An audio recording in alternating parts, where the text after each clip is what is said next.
bienvenidos a nuestro canal. Hoy vamos a sumergirnos en uno de los momentos más convulsos y decisivos de la historia argentina. Prepárate para conocer los eventos que transformaron el destino de un país y a su protagonista principal, Juan Manuel de Rosas. El hombre que prometió restaurar el orden en medio de la anarquía y cuyo poder alcanzó dimensiones casi míticas. La historia argentina del siglo XIX está marcada por nombres y momentos que determinaron su rumbo de manera irreversible. En medio de guerras civiles, ideales en conflicto y una nación en constante búsqueda de identidad, una figura emerge sobre todas las demás, Juan Manuel de Rosas. Este caudillo, estanciero y líder indiscutido, dejaría su huella en el destino del país, rodeado de poder, controversia y una férrea voluntad de mantener el control sobre cada rincón de la nación. Este capítulo nos traslada a la época en la que Rosas, ya conocido por su mano de hierro y su capacidad para imponer el orden, regresa al poder en Buenos Aires. Pero no lo hace de cualquier manera, sino bajo condiciones que cambiarían para siempre el equilibrio de las fuerzas en Argentina. Lo que sucedió entre 1835 y 1852 fue más que una serie de eventos políticos. Fue el relato de un hombre decidido a erigirse como el restaurador del orden en una nación desgarrada por las disputas internas. Un país al borde del abismo. El asesinato de Juan Facundo Quiroga, un caudillo federal clave, marcó el inicio de una nueva era de violencia y conflicto en Argentina. Era febrero de 1835, y el país, que apenas comenzaba a encontrar su camino tras la independencia de España, parecía nuevamente al borde del colapso. Las tensiones entre unitarios y federales seguían vivas, y la muerte de Quiroga, uno de los líderes más importantes del federalismo, agravó aún más las diferencias. Buenos Aires, la ciudad más importante del país, se encontraba en una encrucijada. Los legisladores porteños, incapaces de contener el caos que amenazaba con desbordar las fronteras provinciales, sabían que necesitaban a alguien fuerte, con la capacidad y la voluntad de tomar las riendas. Y todos los ojos se volvieron hacia un hombre, Juan Manuel de Rosas. Rosas ya había gobernado Buenos Aires entre 1829 y 1832, y durante su mandato había demostrado ser un líder implacable. Bajo su administración, la provincia experimentó una relativa paz, y él mismo se había ganado la reputación de ser un hombre que no dudaba en tomar decisiones difíciles. Ahora, en 1835, los legisladores sabían que solo él podría restaurar el orden en una nación al borde de la guerra civil. Pero Rosas no aceptaría el poder bajo cualquier condición. Las demandas de Rosas, el control absoluto. Para aceptar su nuevo mandato, Rosas exigió una condición que cambiaría el curso de la política argentina, la suma del poder público. Esto significaba que Rosas no solo controlaría el poder ejecutivo, sino también el legislativo y el judicial. En otras palabras, exigía un poder absoluto, sin restricciones, para poder gobernar con mano firme. Los legisladores, conscientes de que no había otra opción viable, aceptaron sus demandas. Así, el 7 de marzo de 1835, Rosas asumió por segunda vez como gobernador de Buenos Aires, pero esta vez con un control total sobre la provincia. Desde el primer momento, Rosas dejó claro que no habría lugar para la oposición en su gobierno. Su primera medida fue purgar a todos los unitarios de los cargos públicos. Cualquier persona que hubiera mostrado simpatía por los unitarios, o que se hubiera opuesto a Rosas en el pasado, fue destituida de su puesto. Pero Rosas no se detuvo ahí. También removió a aquellos federales que no le resultaban completamente leales. No había lugar para la disidencia en su gobierno. Para consolidar aún más su control, Rosas prohibió el uso del color azul, el emblema de los unitarios, y lo reemplazó por el rojo federal. Este cambio no solo era simbólico, era una señal clara de que la provincia de Buenos Aires estaba ahora bajo un gobierno unificado y centralizado, y que cualquier resistencia sería aplastada sin piedad. Muchos de los opositores de Rosas se vieron obligados a huir al exilio, mientras que otros fueron perseguidos o encarcelados. El poder de Rosas también se extendió a la vida cotidiana de los ciudadanos. Impuso el uso obligatorio de la divisa punzó, una cinta roja que todos debían llevar como símbolo de su lealtad al federalismo. Aquellos que se negaban a usarla eran considerados traidores y enfrentaban duras consecuencias. Bajo su gobierno, la hegemonía rosista se consolidó rápidamente, y Buenos Aires se convirtió en una fortaleza de su poder. el rol de Encarnación Ezcurra y la mazorca. Detrás del trono, sin embargo, había otra figura clave en el éxito de Rosas, su esposa, Encarnación Ezcurra. Encarnación no solo era la compañera de vida de Rosas, sino también su aliada política más cercana. De carácter fuerte y resuelto, Encarnación se convirtió en una figura influyente en la política de Buenos Aires y jugó un papel crucial en la consolidación del poder de su marido. Encarnación fundó la Sociedad Popular Restauradora, una organización política que más tarde sería conocida como la Mazorca. Se encargaban de perseguir a cualquier tipo de oposición al gobierno de Rosas, actuando con brutalidad y cobrando numerosas víctimas en su cruzada por mantener el control. Esta organización se convirtió en uno de los principales pilares del régimen de Rosas, y su influencia fue tal que incluso aquellos que se atrevían a criticar al gobierno en privado temían las represalias. Las mazorcas no solo operaban en Buenos Aires, sino también en las provincias, extendiendo el control de Rosas más allá de los límites de la capital. Encarnación, con su astucia política y su lealtad inquebrantable a su marido, fue fundamental en la creación y el fortalecimiento de esta organización. A través de su influencia, la mazorca se convirtió en el brazo ejecutor de las políticas de Rosas, asegurando que cualquier foco de resistencia fuera aplastado rápidamente. La política económica y el litoral. El dominio de Rosas no se limitaba a la política. También comprendía la economía de Buenos Aires y, por ende, de gran parte del país. La aduana de Buenos Aires, controlada por el gobierno provincial, era la principal fuente de ingresos de la Confederación. Cualquier producto que ingresara o saliera del país debía pasar por el puerto de Buenos Aires, lo que otorgaba a la provincia un poder económico inmenso.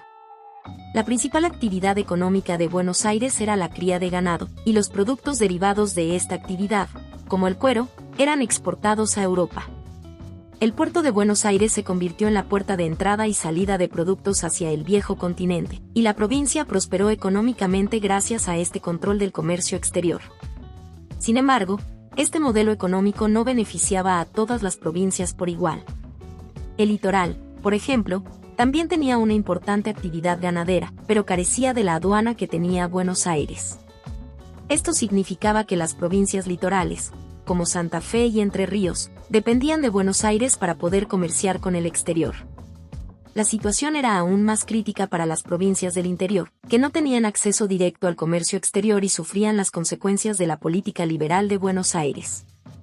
Estas provincias, dedicadas en su mayoría a la producción de artesanías y a suministrar productos a los centros mineros, se veían perjudicadas por las políticas económicas de Rosas, que favorecían la exportación de productos ganaderos desde Buenos Aires. Además, la política de libre comercio de la provincia permitía a los comerciantes británicos y franceses competir directamente con los productores locales, lo que debilitaba aún más las economías regionales.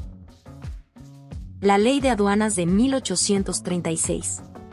Consciente de las crecientes tensiones económicas entre las provincias, Rosas decidió tomar medidas para proteger las economías regionales.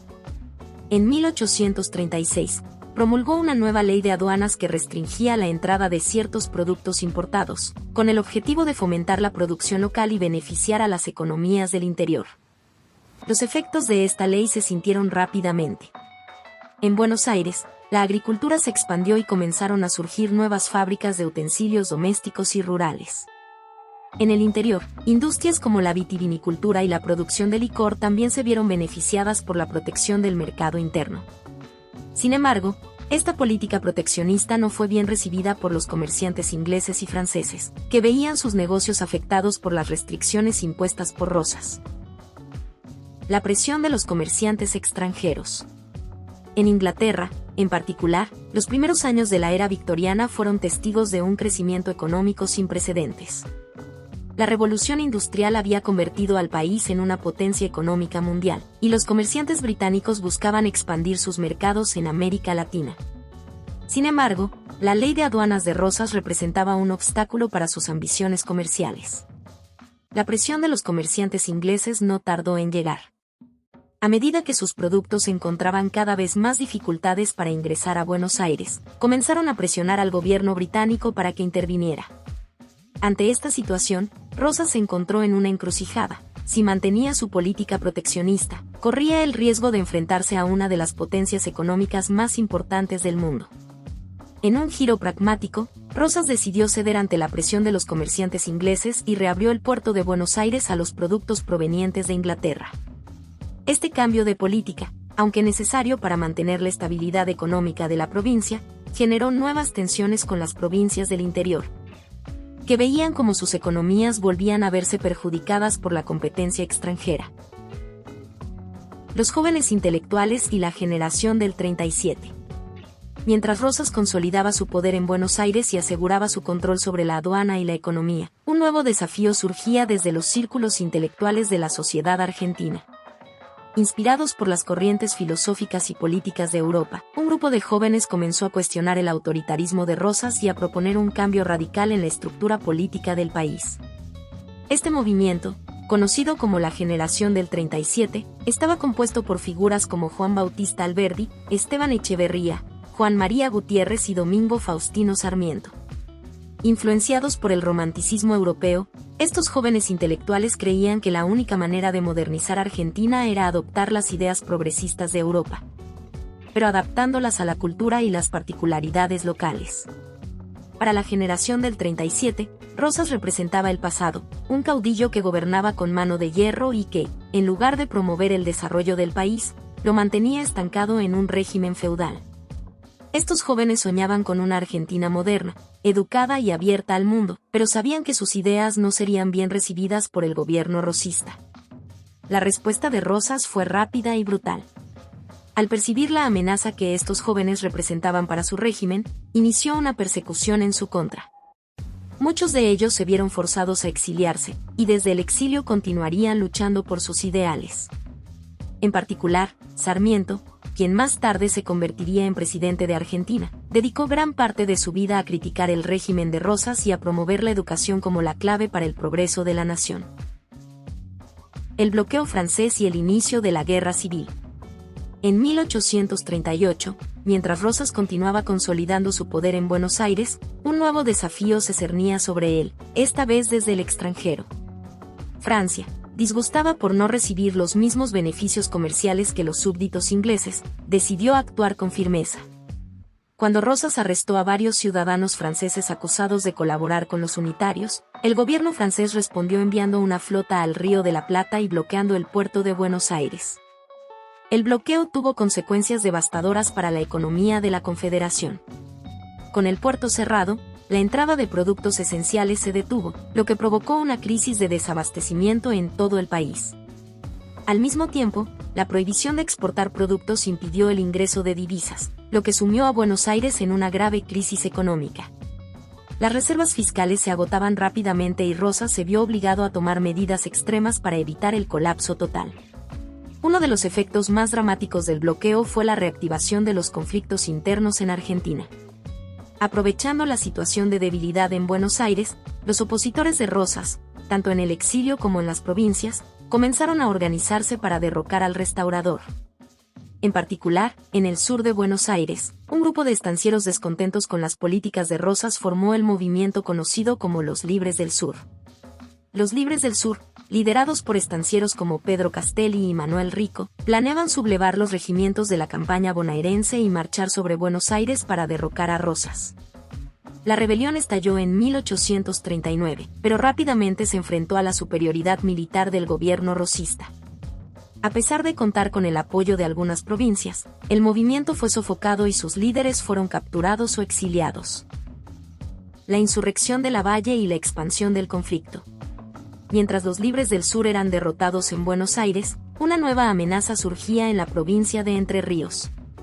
Juan Lavalle, un líder unitario que se había convertido en uno de los principales enemigos de Rosas, organizó una insurrección con el apoyo de la Banda Oriental y las naves francesas que bloqueaban el Río de la Plata.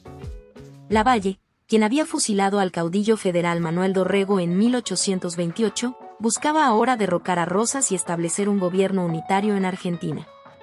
Lavalle, quien compartía con Rosas el vínculo peculiar de haber sido amamantado por la misma nodriza, había seguido un camino muy diferente al del restaurador. Mientras Rosas consolidaba su poder en Buenos Aires, Lavalle se había convertido en un defensor del unitarismo y un feroz opositor del federalismo. En 1839, Lavalle cruzó el Río de la Plata con un ejército compuesto por unitarios y antiguos federales descontentos, y se unió a las fuerzas francesas en su lucha contra Rosas. La insurrección de Lavalle, sin embargo, no fue lo suficientemente fuerte como para derrocar a Rosas. A pesar de contar con el apoyo de las potencias extranjeras, su ejército fue derrotado por las tropas leales al gobierno rosista. Lavalle, en su huida, intentó reorganizar sus fuerzas en el norte del país, pero fue asesinado por una partida federal en Jujuy en octubre de 1841. Su muerte puso fin a uno de los levantamientos más serios contra Rosas, pero no significó el fin de los conflictos internos en Argentina. La muerte de Encarnación Ezcurra y la influencia de Manuelita Rosas. En medio de todos estos conflictos, Rosas sufrió una pérdida personal que afectaría profundamente su vida. El 20 de octubre de 1838, a los 43 años, falleció su esposa Encarnación Ezcurra. Encarnación había sido su principal aliada política y su apoyo incondicional, tanto en los momentos de gloria como en los de crisis. Su muerte dejó un vacío en la vida de Rosas, no solo en lo personal, sino también en lo político. Tras la muerte de Encarnación, fue su hija, Manuelita Rosas, quien comenzó a desempeñar un papel cada vez más relevante en la vida política de su padre. A diferencia de su madre, que había sido una figura más activa en la organización política y militar, Manuelita se destacó por su capacidad para manejar las relaciones diplomáticas y sociales. Se convirtió en la principal consejera de Rosas y en una figura clave en las relaciones del restaurador con el resto de las provincias y con las potencias extranjeras. Manuelita, conocida por su inteligencia y su carisma, fue muy respetada tanto dentro como fuera de la Confederación. A través de su labor diplomática, ayudó a suavizar la imagen autoritaria de su padre y a mantener alianzas clave en un momento en que el poder de Rosas se veía constantemente amenazado. Sin embargo, a pesar de sus esfuerzos, las tensiones en el país seguían creciendo. La intervención anglo-francesa y la defensa de la soberanía nacional. El 20 de noviembre de 1845, se produjo uno de los episodios más emblemáticos del gobierno de Rosas, la Vuelta de Obligado. En respuesta a la negativa de Rosas a ceder en la cuestión de la libre navegación de los ríos, las potencias anglo-francesas decidieron intervenir militarmente en Argentina. Una flota compuesta por cientos de naves de las dos potencias más poderosas del mundo llegó al Río de la Plata con el objetivo de forzar la apertura de los ríos Paraná y Uruguay al comercio internacional. La defensa argentina fue dirigida por Lucio Norberto Mansilla, cuñado de Rosas, quien, con una fuerza muy inferior en número y en recursos, decidió utilizar la geografía del río a su favor. En la Vuelta de Obligado, un estrechamiento natural del río Paraná, Mansilla ordenó colocar enormes cadenas de costa a costa, sostenidas por barcas cargadas de explosivos. Estas cadenas, junto con las baterías instaladas a lo largo de las orillas del río, formaban una barrera formidable para las naves extranjeras. La batalla fue feroz. Durante horas, las tropas argentinas resistieron los ataques de la flota anglo-francesa, infligiendo serias bajas al enemigo. Sin embargo, al final del día, las fuerzas extranjeras lograron romper las cadenas y desembarcar en tierra firme. A pesar de la derrota táctica, la Vuelta de Obligado se convirtió en un símbolo de la defensa de la soberanía nacional, y la resistencia argentina fue ampliamente elogiada tanto en el país como en el extranjero. José de San Martín, desde su exilio en Europa, felicitó a Rosas por su valiente resistencia y le envió su célebre sable corvo como muestra de admiración. Aunque las potencias anglo-francesas lograron controlar temporalmente las aguas del Paraná, la expedición fue un fracaso en términos estratégicos. 2 años después, en 1847, las potencias extranjeras levantaron el bloqueo del Río de la Plata y firmaron la paz con Rosas. El apogeo del poder de Rosas y el surgimiento de Urquiza. A pesar del éxito de Rosas, las tensiones internas seguían latentes. En 1851, Justo José de Urquiza, gobernador de Entre Ríos y antiguo aliado de Rosas, decidió dar un paso decisivo para enfrentarse al restaurador. El principal motivo de su descontento era la negativa de Rosas a convocar un congreso constituyente y a otorgar la libre navegación de los ríos. Urquiza, apoyado por Brasil y Uruguay, levantó un ejército conocido como el Ejército Grande, compuesto por 28.000 hombres. Este ejército, que incluía tanto unitarios como federales antirosistas, se convirtió en la mayor amenaza al poder de Rosas en más de una década. La caída de Rosas, la batalla de Caseros. El 3 de febrero de 1852, las tropas de Rosas y las fuerzas de Urquiza se enfrentaron en la batalla de Caseros, uno de los enfrentamientos más decisivos en la historia de Argentina. A pesar de la valentía de las tropas rosistas, el ejército grande de Urquiza, mucho mejor equipado y apoyado por las potencias extranjeras, logró infligir una derrota aplastante a las fuerzas del restaurador. Rosas, herido en la batalla, intentó reorganizar su ejército en Buenos Aires, pero la situación era insostenible.